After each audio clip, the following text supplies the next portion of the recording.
నేను పడేసిన గ్లాస్ చూసావా? పగలకుండా అలాగే ఉంది. నువ్వు పడేసిన గ్లాస్ ముక్కలైపోయింది. నీ గ్లాస్ని మళ్ళీ మళ్ళీ తిరిగి అతికించలేం. కానీ నేను వేసిన గ్లాస్ స్టీల్, స్ట్రాంగ్. సేమ్ నా ఆలోచనలు కూడా ఇంతే స్ట్రాంగ్గా ఉంటాయి. కానీ నీవి ఇలా ఎందుకో పనికిరాకుండా పోతాయి. Shut up! నీ యూజ్లెస్ కంపారిజన్స్ ఇంకెవరికైనా చెప్పుకో, నాకు కాదు. నిన్ను కాదని నన్ను కంపెనీ డైరెక్టర్ని చేసినప్పుడే నా ఆలోచనలు ఎంత స్ట్రాంగ్గా ఉన్నాయో అర్థం కాలేదా? గాలివాటంగా వచ్చిన పొజిషన్ని చూసి రెచ్చిపోకు వీణా. రెచ్చిపోతేనే నీలాంటి వాళ్ళ నోర్లు మూయించి తొక్కుకుంటూ వెళ్ళి నేను అనుకున్నది దక్కించుకోగలను. ఈ ఆవేశమే నీ విలువని దిగజారుస్తుంది. ఎలా అంటావా? ఇందాక నేను నీకు రెస్పెక్ట్ ఇస్తూ గాజు గ్లాసులో నీళ్ళిచ్చాను. నువ్వా విలువని గుర్తించకుండా ముక్కలు చేశావు.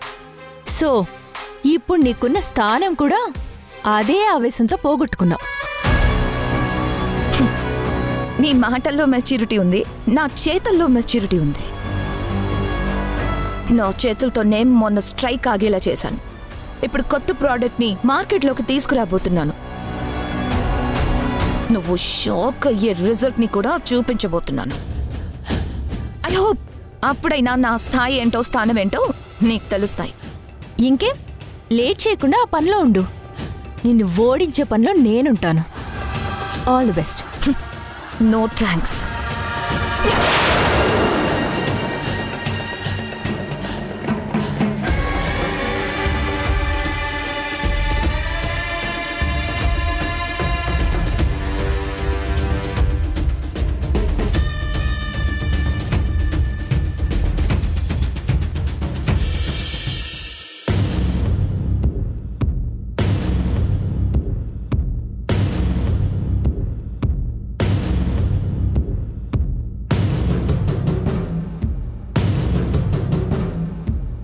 హలో సిద్ధాంతి గారు. నేను సిద్ధాంతినే మాట్లాడుతున్నాను. చెప్పండమ్మా. నా పేరు భాగ్యం సిద్ధాంతి గారు. మీ గురించి చాలా విన్నాను. చాలా విన్నారా? అంతలా ఏం విన్నారమ్మా? అయ్యో, మంచిగానే విన్నానులేండి. మీరు ఇంకోలా అనుకోకండి. ఇప్పుడు నేను ఫోన్ చేసిన విషయం ఏంటంటే, నా కూతురికి పెళ్లి చేయాలి సిద్ధాంతి గారు. 2 మంచి సంబంధాలు చూశాను. అందులో ఏదో ఒకటి ఫైనల్ చేసి నా కూతురికి పెళ్లి చేద్దాం అనుకుంటున్నాను. అంతకంటే ముందు అసలు నా కూతురికి పెళ్లి గడియలు వచ్చాయో లేదో కాస్త చూసి చెప్పండి సిద్ధాంతి గారు. మీ అమ్మాయి బయోడేటా, జాతకం నాకు వాట్సాప్ చేయండమ్మా. అలాగే నాకు ఇవ్వాల్సిన ఫీజు కూడా ఆన్లైన్ పేమెంట్ చేయండి. నేనే వచ్చి మిమ్మల్ని ప్రత్యేకంగా కలిసి వివరాలు చెప్తాను. జాతకమే కదా సిద్ధాంతి గారు, ఇప్పుడే పంపిస్తాను. జాతకం మాత్రమే కాదమ్మా, ఫీజు గురించి కూడా చెప్పాను. ఫీజు విషయంలో మీరేం భయపడకండి సిద్ధాంతి గారు. అడిగిన దానికంటే ఎక్కువే పంపిస్తాను.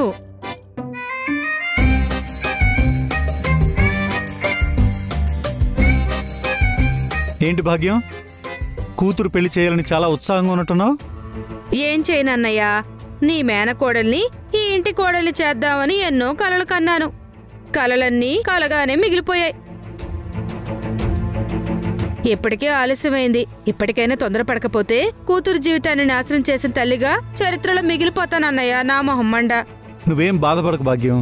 అది నీ కూతురు మాత్రమే కాదు, నా మేనకోడలు కూడా. నా కొడుకుల పెళ్లిళ్ళ కంటే గ్రాండ్గా నీ కూతురు పెళ్లి చేస్తాను, సరేనా?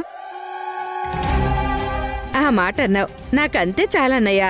ఎలాగో పెళ్లి చేయాలని ఏ సంబంధం పడితే ఆ సంబంధం చూడకూడదు, మంచి సంబంధం చూడు. నేను కూడా నా ఫ్రెండ్ సర్కిల్లో ఎవరైనా మంచి అబ్బాయి దొరుకుతాడేమో చూస్తాను. నువ్వు కూడా అదే పనిలో ఉండు. మా మంచి అన్నయ్య.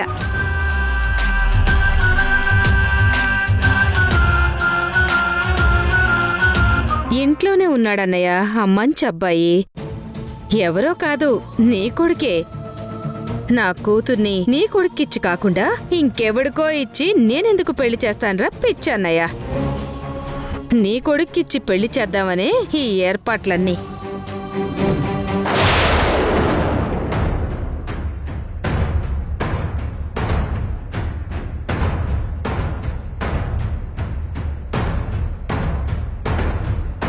ఎట్టి పరిస్థితుల్లోనూ లాస్లో ఉన్న కంపెనీ తిరిగి బలంగా నిలబడాలి. అది నా వల్లే అయ్యుండాలి. నేను రెడీ చేయబోయే ప్రోడక్ట్ వల్లే అయ్యుండాలి. అందరి నోళ్ళు మూయించాలి.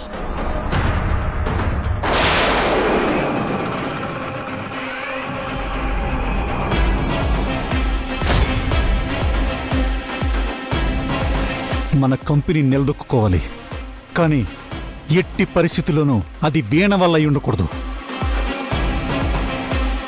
ఇప్పుడు మన ముందున్న లక్ష్యం ఒకటే, వీణను అడ్డుకోవటం, వీణను ఓడించటం. ఎలాగైనా వీణ ప్రోడక్ట్ సక్సెస్ అవ్వకుండా చూడాలి రిషి. అలాగే డాడ్.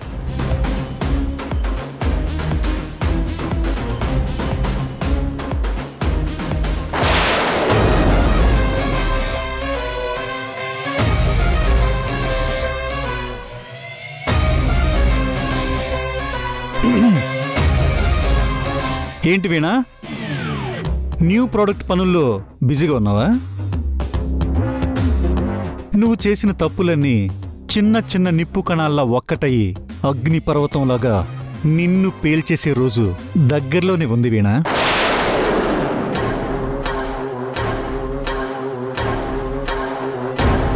సరస్వతి నిన్ను సపోర్ట్ చేస్తుందన్న పొగరు నీ మాటలో క్లియర్గా తెలుస్తుంది వీణా.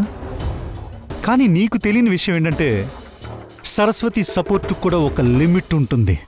ఆ లిమిట్ దాటితే సరస్వతి కూడా నీకు సపోర్ట్ చేయాలని మనసులో ఉన్నా చెయ్యదు, చెయ్యలేదు.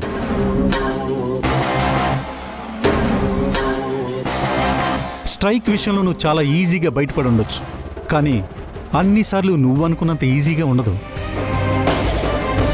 నీ అసమర్థతతో నువ్వు ఇంకొక్క తప్పు చేసినా సరస్వతి నిన్ను క్షమించదు, అలాగే నిన్ను సపోర్ట్ కూడా చేయదు.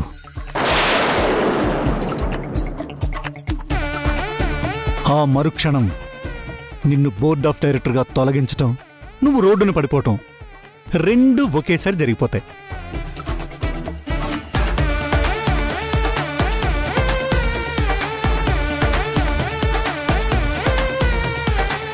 నెక్స్ట్ జరగబోయేది అదే కదా డాడ్. వీణ లాంచ్ అయిపోయే ప్రోడక్ట్ ఎలాగో ఫెయిల్ అవుతుంది. ఫెయిల్ అయినా అవ్వకపోయినా మనం ఫెయిల్ అయ్యేలాగా చేస్తాం కదా రిషి.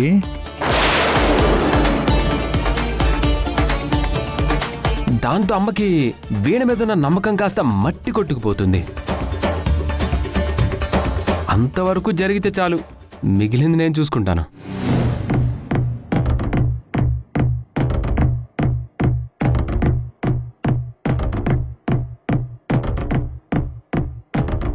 ఇలా మీరు నన్ను ఒంటరిదాన్ని చేసి టార్గెట్ చేయడం కరెక్ట్ కాదు రిషి.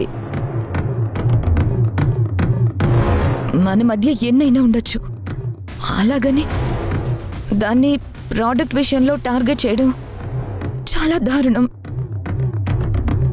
మావయ్య, ఇప్పుడు నేనేం చేసినా అది మన కంపెనీ నిలబెట్టడానికే కదా. అలాంటప్పుడు నా మీద కక్షలు సాధించడం ఎందుకు చెప్పండి? నువ్వు మా డాడ్ కాళ్ళు పట్టుకుని బ్రతిలాడినా మేము నిన్ను వదలం వీణా. మమ్మల్ని ఫేస్ చేయడానికి రెడీగా ఉండు. అంతేనా రిషి? వేరే మాట లేదా? లేదు.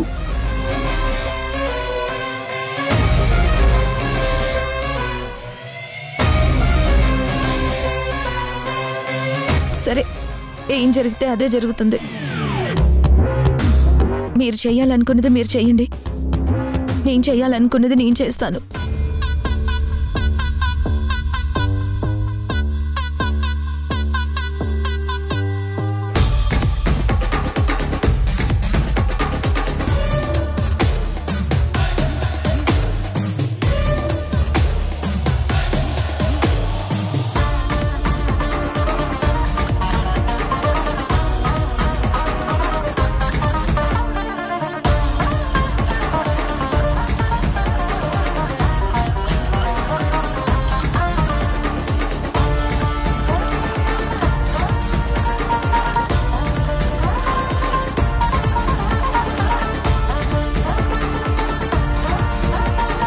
ఏంటి అర్థం కాలేదా?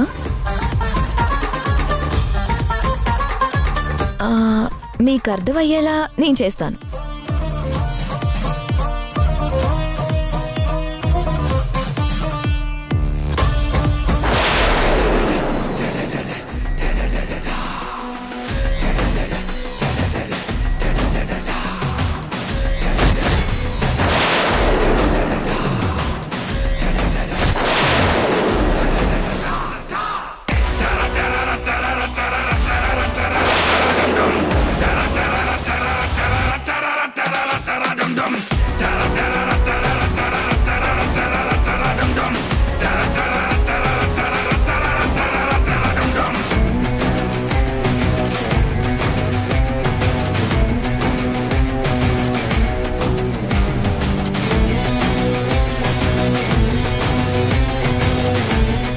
మావయ్య గారు చౌటలు పడుతున్నాయా?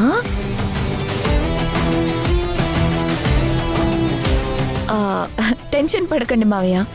అంత తేలిగ్గా మీ నిజ స్వరూపాన్ని నేనెందుకు బయటపడతాను చెప్పండి? నేను మీలాగా అనవసరంగా ఆవేశపడ్ను, అలాగని తొందరపడ్ను. కాకపోతే నన్ను నేను కాపాడుకోవడానికి మాత్రం ఖచ్చితంగా జాగ్రత్త పడతాను.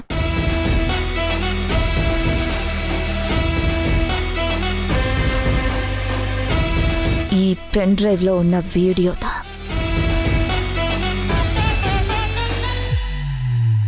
మీరు నా దారి కడ్డు రానంత వరకు ఇవి బయటకు రాకుండా నా దగ్గరే సేఫ్గా ఉంటాయి.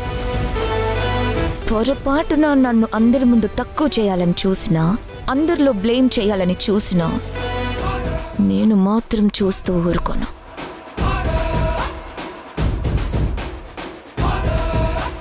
కంపెనీలో స్ట్రైక్ చేయించింది మీరే అని అందరికీ రివీల్ అయిపోతుంది. దాంతో నేను కంపెనీ నుంచి వెళ్ళడం కాదు, అత్తయ్యే మిమ్మల్ని కంపెనీలో నుంచి మెడ పట్టుకుని బయటికి గెంటేస్తుంది.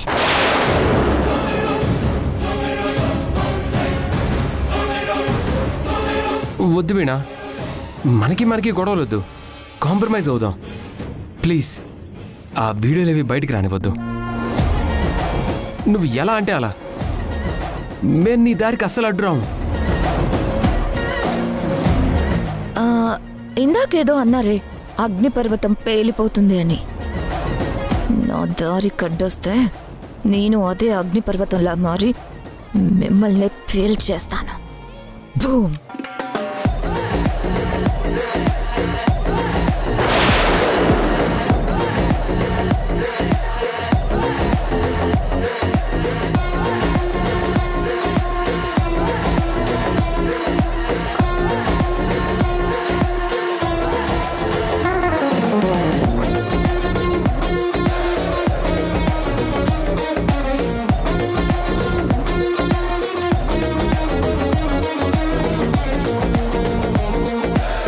ఇంకా ఇక్కడే ఉన్నారే, నన్ను ఇబ్బంది పెట్టకుండా నా ప్రాజెక్ట్ పని చేసుకొనివ్వండి.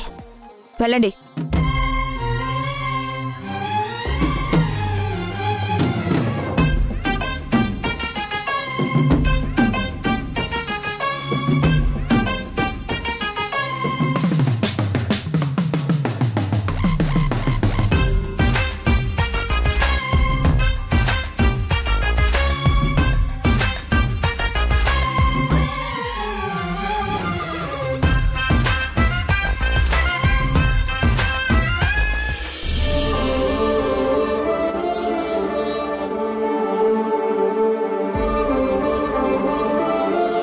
ఏమైనా కావాలా?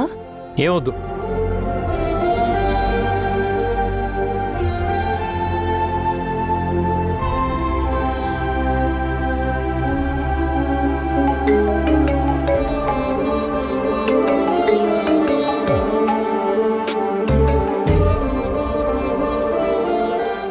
హలో, ఇప్పుడే స్టార్ట్ అయ్యాను. చెప్పిన టైం కంటే ముందే ఉంటాను. Okay okay. లేదు 20 minutesలో మీ ముందుంటాను. Okay bye.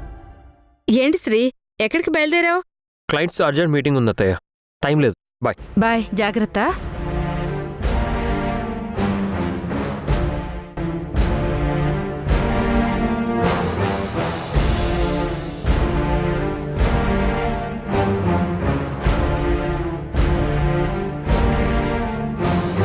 శ్రీ కార్ తాళాలు మర్చిపోయినట్టున్నాడే. భాగ్యం, కొంచెం వంట చూస్తుండు, నేను ఇప్పుడే వస్తాను. శ్రీకి కార్ తాళాలు ఇవ్వడానికి వెళ్తున్నట్టుంది.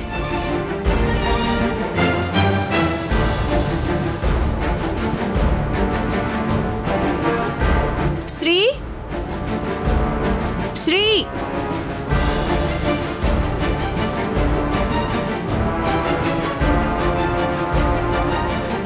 శ్రీ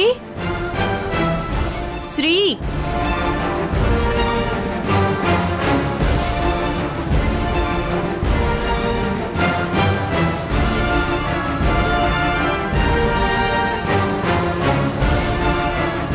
ఇంట్లో ఎక్కడ లేడు. ఎక్కడికి వెళ్ళాడు?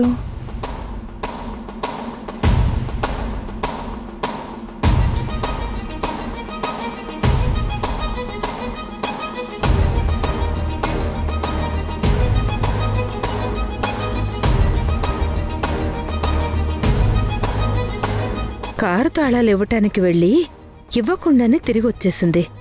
మరి శ్రీ బయటికి ఎలా వెళ్ళాడు?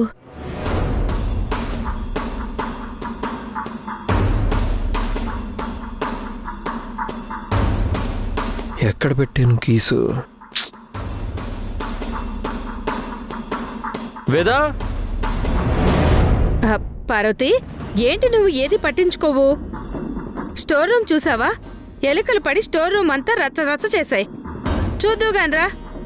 అయ్యో అవునా, సరే వెళ్ళి చూద్దాం.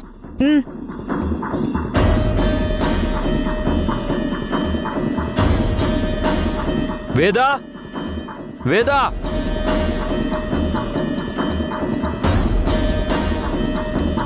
నా కార్ కీస్ ఏమైనా చూసావా? కనిపించట్లేదు. లేదు శ్రీ.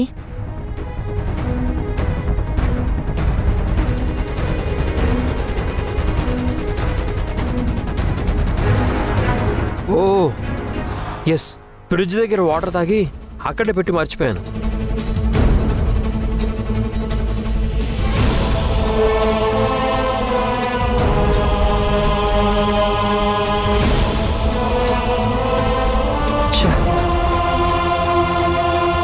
ఇక్కడ లేవు, అవతల అర్జెంట్. క్లయింట్ మీటింగ్కి లేట్ అవుతుంది.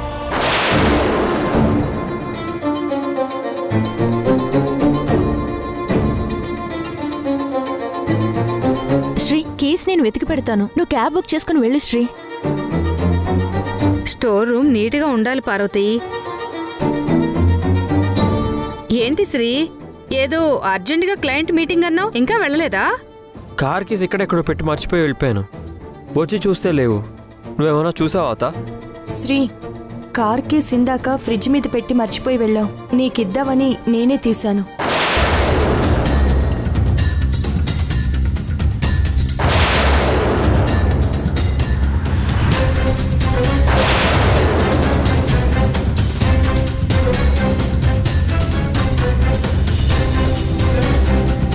నాకిద్దామని తీసారా, లేదంటే నాకు కనబడకుండా దాచారా?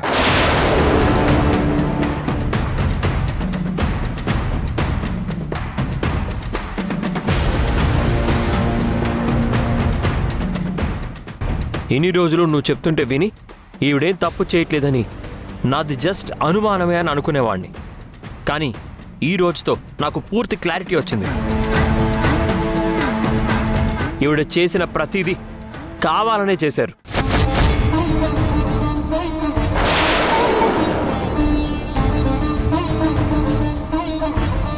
ఇప్పుడు కూడా ఈవిడ ఉద్దేశపూర్వకంగా కార్ కీస్ తన దగ్గర పెట్టుకొని నాకు కనబడకుండా దాచేసి ఇంతసేపు నేను వాటి గురించి వెతుకుతుంటే కనీసం చెప్పలేదు.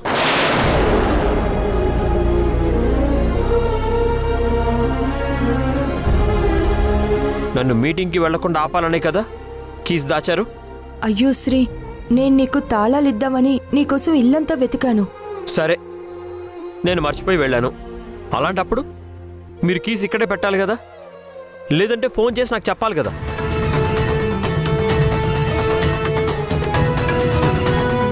చెప్పండి. నన్ను మీటింగ్కి వెళ్లకుండా చేసి నేను టెన్షన్ పడుతుంటే చూసి ఆనందించాలనే కదా మీరు చేశారు.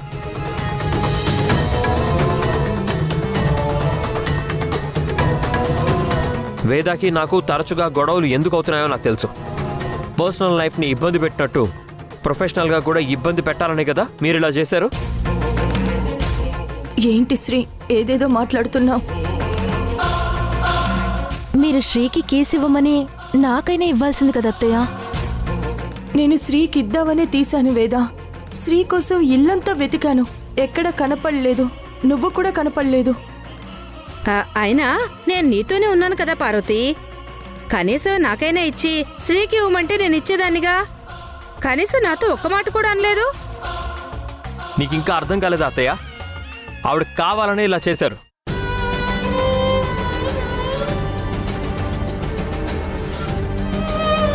అందుకే పక్కనే ఉన్నా నీకు కూడా విషయం చెప్పలేదు. అలా అనకు శ్రీ. నేను భాగ్యం స్టోర్ రూమ్లో బియ్యం కింద పడిపోయి ఉంటే ఎత్తి సంచిలో పోస్తూ మర్చిపోయాను. అంతేకాని నేనేది కావాలని చేయలేదు. మీరేం చెప్పినా వినే స్థితిలో నేను లేను. మీకు ఇదివరకే చెప్పాను, మళ్ళీ చెప్తున్నాను. ఈ ఇంట్లో నా విషయాల్లో మీరు అస్సలు కలగజేసుకోవద్దు. కనీసం మీరు నా వస్తువులు ముట్టుకోవడానికి కూడా నేను ఒప్పుకోను. శ్రీ, కీస్ దొరికాయి కదా, ఇక నువ్వు వెళ్ళు. ఇప్పటికే మీటింగ్కి లేట్ అయింది. అత్తయ్య, కీస్ ఇలా ఇవ్వండి.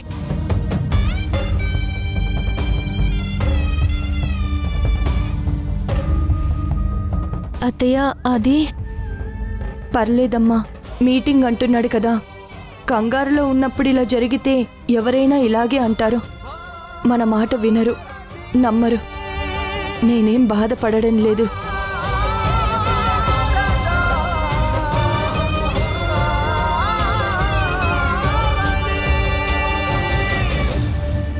మా ఫ్రెండ్స్ ఇద్దరూ లవ్ చేసుకున్నారు, కానీ ఆ అమ్మాయికి వేరే వాడితో పెళ్ళైంది.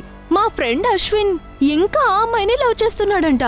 వాడు చేస్తుంది తప్పా కాదా?